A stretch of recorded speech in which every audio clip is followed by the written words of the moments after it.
Well, good evening. We are on October 23rd, 2023. So thank you for taking time to join us today for a conversation. We have a couple of guests that are going to join us. So I'm happy you were able to join us as well. There's a couple of items I wanted to review this evening before we go on to our guest. And then at some point, I'll ask them to share their thoughts as well. One of the things that I wanted to share um, is this winning strategy, which is really asking yourself as you map out where you want to go and are setting yourself up for success, that there are four things that I've found are really important. And it's part of just checking my worldview and what my practices are. And worldview means, your way of looking at the world and how the world works. And so there are some things that we want to keep in mind as we try to make some headway. First of all, we need to understand that we should expect some challenges. That often, I think we want to be successful, and we want to do that without expecting that there are going to be some problems along the way. So we're going to be successful. It's really important that we expect challenges, and that we have to just really set up an environment and an ambiance and a feeling that welcomes fellowship. I think often we recognize that we're on our own, but we're not alone. There are others that have gone before us that have been part of this journey, and we need to keep that in mind and take advantage of that fellowship. And we also need to work on our ability to persuade and share our thoughts and have a courageous conversation, which I encourage people to look at. That it's the courage to listen as well as to talk. And again, when it's your time to talk and exchange your ideas, is that you work on your ability to be so persuasive with people. And then last but not least, that part of having a stage that's going to help you be successful is having a plan to rapidly respond. I think often we take time to plan, to plan, and to plan again. But often what needs to be done can be done with a sense of rapidity and a sense of a fast pace. So again, often we want to be successful, but I think it's the stage that we're launching from that has some areas that need to be refined and need to be changed. And again, we want to make sure we expect challenges, welcome fellowship, work on our ability to be persuasive, and then respond quickly to the circumstance. And then also along those same lines, there are three other things that I think go along with that. It's that we have to stay the journey. I think often people expect things to happen with a fast pace. And again, your response needs to be fast. But what's important is that you recognize I'm on a journey, and I'm not trying to get to one spot. I believe very firmly when you get to one spot, you won't know it because you'll be gone. But until then, our job is to keep working and moving forward, and then understand we're on that journey, not a destination. And then secondly, that we want to have honest and honorable behavior. And we want to be able to share our thoughts and feelings and expectations with others. And that we also want to have a behavior where what is seen or unseen by others, we are still proud of that. And that whether the camera's on or off, that we're working real hard to have honest and honorable behavior. And last but not least is work real hard to have a cleansed heart and mind. That we have taken some time to forgive ourselves, as well as some time to forgive others. And along with those same lines, that we have a commitment to accept that there's a clock that's ticking, and these minutes that we're spending will never, ever be able to be reclaimed or reshaped. They are, for all intents and purposes, done. And life is still moving. And what we can change is where we go from here and what lies ahead. But we cannot go back and do anything about what's in the past. And what's important for us is to recognize that. So again, if we want to be exceptional, we want to be the best we can be, we want to attain our personal best, we need to keep in mind that we have to stay the journey.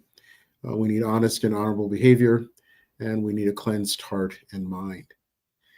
So I believe if we keep these things front and center with what we're trying to accomplish, it's going to make a whole different world for ourselves as well as others. So as I said earlier, we have two guests that have joined us, and I'm going to have them come on and join us. First, we have Mr. Clayton Dudley, who is going to introduce himself in a minute. And then we also have a person that's working with Mr. Dudley, Mr. Purnell, and he'll talk in a few minutes as well. So Clayton, it has been a while since seeing you. So how have you been? I've been actually doing better since I've been released from federal prison. A lot more focus. You were released from federal prison. Yes. And how did we get there, if you don't mind sharing? Drug trafficking. Okay. So do you recognize that you're not a good drug trafficker? Yes, I realized that. And how many times have we had to remind you that you're not a good drug trafficker? Several times. Several times. So how old are you, if you don't mind sharing, Mr. Dudley? I'm 36 now. 36. And so how many years of your 36 years have you spent incarcerated? At least 18, 19. I'm sorry. How many years? At least 18, 19. So half of your life. Correct. More than half of your life. So again, we should be really clear. And has it all been about drug trafficking? Yeah, pretty much. Yeah, we should be very clear. You're not a good drug trafficker. Yeah, correct. Okay. Because that's 18 and 19 years of what they caught you doing. If they got you for the other stuff that they didn't catch you for, we'd have even more time. Correct. Right? All right. So we're out now. Yes? Yes. Okay. And do you like being out? I love being out. I don't know about that because you just well, we love having you out, and we want you to stay out. And that's what we want to talk about today is some of the things that the system needs to do and we as caring people need to do to try to help you and other people stay out. And what are some of the resources that are needed to make that happen? So that's what we want to spend some time talking about today. So I'm sure you'll be able to give us, one second. You'll be able to give us some of that information. So you've been out since when, if you don't mind sharing? I came home June 20th of 2023. Okay. And that was after doing how long of a stint for this time? I did 7.5. Okay. And how was that coming out for you? What was that experience like? It was new. It was crazy because, I lost my mom while I was incarcerated. So it was coming out. Sorry to hear that. It was coming out to everything new and starting completely over. Mm-hmm.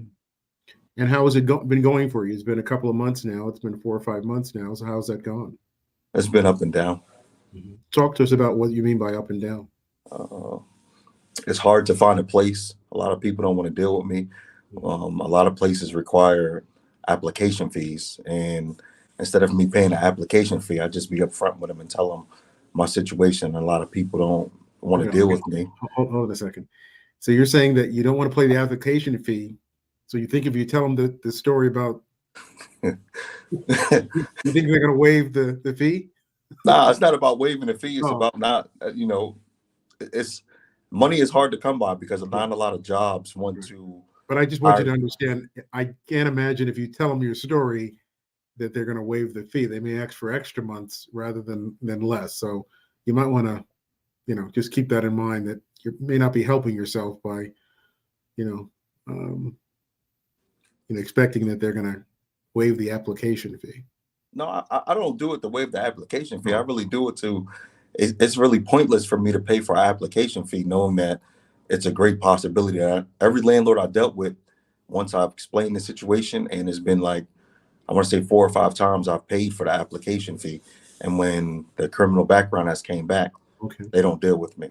All right. So you want to save them the trouble and just give them the rap sheet and just say, hey, we don't need to waste $75 here. I can. And so I assume that you're where you are now because you haven't been able to find a place. Correct, the halfway house. Okay. And how long are you supposed to be at the halfway house? I can go home on house arrest as soon as I find a place or somewhere to go. Okay. And how long would house arrest, and what does that look like? How long Uh, would that be? House arrest would be until December 17th of this year, and then Oh, I would be switched over to regular parole. okay. That's not a bad deal. Okay. Um, so what do you think needs to happen, Clayton, to make this work so that people can get a fresh start after doing their time?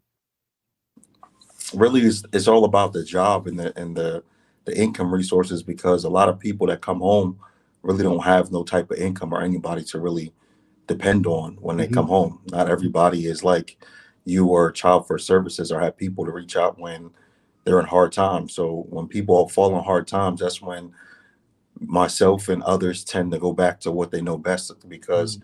they tend to feel comfortable with what they know best. So you're saying it's almost like a vicious cycle. You want to make things better, but you don't have the resources to do it, and the people in this society are not giving you a second chance, but you end up going back to what gets you in trouble, and then it just keeps going around in circles. Mm. Correct. Um, so let's just say, Clayton, that resources were available to help you with housing. What's the issues after that? Let's The say you issue got a place to stay. You found someone that was willing to work with you. Um, does the job come first or the housing come first in your scenario? Really, the job would come first, because without the job, you're not able to maintain what you need to maintain by living inside of where you live, because nobody's going to let you stay inside of their house or their property for free. Mhm. So So, have you been able to get a job? yeah, I do valet parking right now. Oh, really? Okay. I mean, it's not the best, but it keeps me afloat. So people give you their keys to their car. Yes, I have a driver's license now. Mm. Okay, very good. All right. And what have you seen some nice cars as you valet parked? Yeah, I've seen a lot of nice cars. Really? Okay. Yes. All right. I now have a different thought about valet parking now. I'm one of those. I don't know why, but I'm one of those people that just love valet parking. But also, in all seriousness, again, I joke with you, but I believe very firmly that you've repaid society in the way society said you needed to, and it should be a fresh start. And we should, give you a chance to do whatever you're qualified to do. So I joke with you, but I'm very serious that I think that's an opportunity that's necessary. So now, when you've been valet parking for how long? I've been at this job for a month. Before that, I worked at the stadium. I was cleaning toilets. Okay, it's an important job.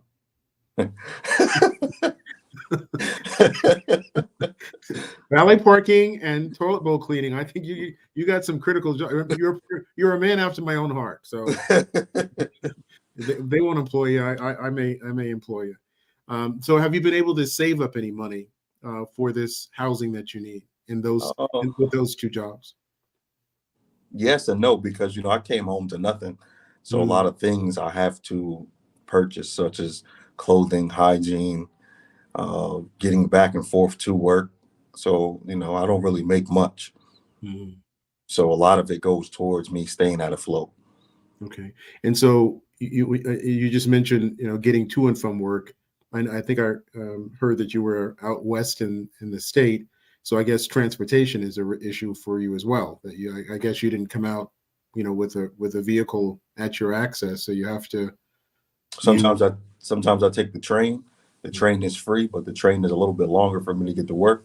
And sometimes I take the bus. It all depends how my finances look for that week. And why is the train free? Is that The train is free depending where you're going and what part of the city. oh, okay? And so those are other considerations for you to have to be concerned about in your part of Correct. this. Okay. So again, let's go back to the question. If you had some help with the housing, how would that be a game changer, or would it be a game changer?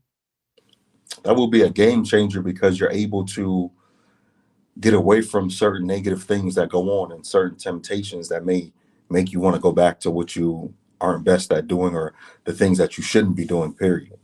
I have a daughter that's 11 now, that's about to be 12. And for a majority of her life, I've been in prison. So Well, yeah.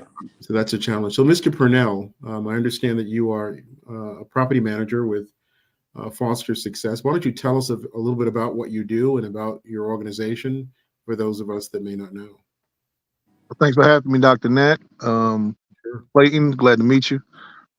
So I originally was working at a halfway house in Chester as a case manager. I have a lot of friends who own property owner myself, and they were trying to get involved with certain avenues to, kind of provide for the community, but create income. And it seems like some of the avenues they were taking a long time. So I said, hey, I got some guys that I'm working with who I built a relationship with. I helped, get jobs. I helped get medical care. I helped, create savings accounts, checking accounts. I've helped them along the way to become stable members of society. And I trust them. You trust me. So let's give it a try. One situation with the Foster Success was originally for foster kids. And a friend of mine, Dr. Craig Smith, he could not get established with CYS in order to get referrals. He had 2 properties that were sitting on the market. He actually started living in one so that, he could maintain the property and also wouldn't be spending much income living at his house in Philadelphia and having to drive to Chester. It was just a lot going on. So he opened it up to a couple of my reentrants that were my clients, and things were going good. In this area, I'm not sure if they have it up there, Clayton, but if you have a job and can create and have a pay stub, you can get something called a BCC housing referral. And what that is that the parole officer takes 30 days of pay stubs, submits it to the Bureau of Corrections. The Bureau of Corrections provides housing assistance through one of the community organizations that received the federal funding program called Rapid Rehousing. So once that happens, then people, now they have support to some degree, because depending on how long you've been incarcerated, if it's been less than 6 years, you can get up to $2,100. If it's been more than 6 years, 6 years plus, you can get up to $6,300. Wow. That's a great start coming out of prison and not really having many resources. So, I would set up my guys within the program, make sure they get, cross all their T's and dot all their I's. I'll communicate with the parole officer, and then they would get this funding. Some guys actually were in a situation where they had pensions. They had, Social Security income coming in, so they didn't need the funding. Once it was 2 7-bedroom houses, 3 stories, bathroom each floor, fully renovated. And we went to fill those houses fairly quickly. Within 4 months, we had those houses filled. And these individuals that live in the houses now, I have relationships with. I still check up on. I act as a mentor to some degree, just trying to help them keep their focus on their goals and not lose sight, because now you're out of restriction. One of the biggest challenges they had is when they were in the halfway house, because you have curfews. You have curfews. You got to be back at a certain time. I'm not sure how it is up there, Clayton, but here, you got to, they serve food. So, whatever they provide, you have to eat. You can't bring food in. So it's a pretty controlled environment. Not level 5, but it's controlled once you're inside of the building. So I talk to them about allowing these challenges to really fortify them, because you're going to deal with these challenges outside. Sure. It might not be as concentrated because you're in a facility with people with drug issues and all types of issues, but you're still going to run into these temptations when you're out in the community. And now you don't have how can I say, security of being in a controlled environment. Once you is something you're familiar with the term when an individual has that incarcerated mindset, institutionalization. Sure. And it's almost as if, they can't, function, in successfully if they don't have those boundaries, like if they're not in a controlled environment. So I would tell my guys, hey man, this is your check. If you can get through this in here, when you get out there, it'll be a piece of cake. Learn to deal with those challenges, deal with those frustrations, deal with those character flaws and defects within yourself. Build yourself up to the point where you're fortified. So when you get outside of here and you deal with those challenges, it won't consume you. Because best believe they are there. The fantasy is for a lot of our guys, our brothers who are in halfway houses, is that, oh, when I get out of here, it's going to be great. No, it's going to be harder. Because now you can't fall back on the three hots in the cot. You know, now you can't fall back on them providing the meals. Now you can't fall back on them having the roof over your head and providing heat and shelter and water to shower, and all those things are going to be on you. So the more you learn to discipline yourself in that environment that is so uncomfortable, when you get somewhere comfortable, you already have the tools you need to succeed and survive. Let me stop you there, Mr. Purnell. Clayton, as you listen to Mr. Purnell talk, what is it that he's sharing that you may not have known before? Really about the whole housing situation. The housing situation is really not a situation that's talked about. You know, we have good case managers, but the case managers really don't jump out there on a ledge to be able to help us with the things that we really need to be helped with, and to be able to give us the resources. Can you stop there for a second? Two questions. So that program, the voucher program that I think Mr. Purnell called BCC, is that something you ever heard of before? No, I haven't heard of that before. I want to correct you on something that you said. You said you have good case managers. Well, if he just shared with you a program that relates to housing and you don't know about that, then that's not good case management. Yeah. Because the Bureau of Corrections covers all of Pennsylvania. It's not just Chester. It's not just Delaware County. It's not just Montgomery County. It's all of Pennsylvania. So I think it's important, Clayton, in order for you to fix a problem, you have to know what to call it, and you have to call it correctly so that you're able to fix it. We can't fix something that we have the wrong title on. So we need to do a better job of making sure that these programs are available to you, because you're sadly to say, in this case, you're entitled to it. So take advantage of it so that you have a better platform. So Nitsa Leon will connect the two of you directly after this show, so that Mr. Purnell can be a resource for you to consider. And I know you're out in the Pittsburgh area, but I'm not sure what's out there. But as Mr. Purnell said, this is a statewide, if not a national program, especially for those of you that are in the federal system, for you to consider. So we'll make that connection. And again, I just want to underscore the understanding of Clayton, and then also Mr. Purnell, for you to share with your people as well.